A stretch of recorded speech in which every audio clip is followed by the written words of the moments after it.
అస్సలాము అలైకుం. హాయ్ అండి. ఈరోజు అయితే గోంగూర అయితే చేస్తున్నానండి. ఎలా చేయాలనో చూసేయండి, ఓకేనా.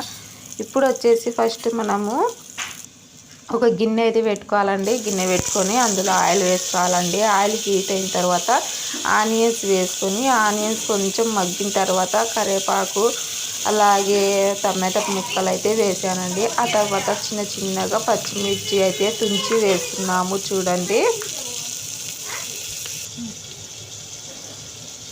ఆ తర్వాత అల్లం వెల్లుల్లి పేస్ట్ అండి.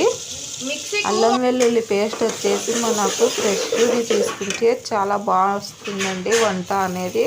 మనం ఏం చేసుకున్నామని బాగుంటుంది. ఆ తర్వాత కాస్త నెయ్యి అయితే వేసుకున్నామండి. ఎందుకంటే మా పిల్లలు తినరండి నెయ్యి చూపిస్తే, అందుకని చెప్పేసి మేము ఇలా కర్రీస్లలో అయితే వేస్తూ ఉంటామండి.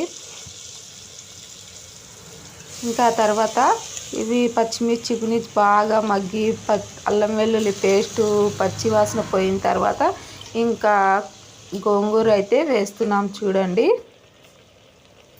ఇంకా తర్వాత వచ్చేసి కొద్దిగా ధనియాల పౌడరు, కొద్దిగా పసుపు తగినంత వేసుకోండి. కొద్దిగా అంటే కొద్దిగానే ఏం కాదండి, మీ గోంగూర తీసుకునే దాన్ని బట్టి ఇచ్చి మనం అయితే వేసుకోవాలండి. ఇంకా ధనియాల పౌడరు పసుపు వేసి బాగా కలుపుకోవాలండి.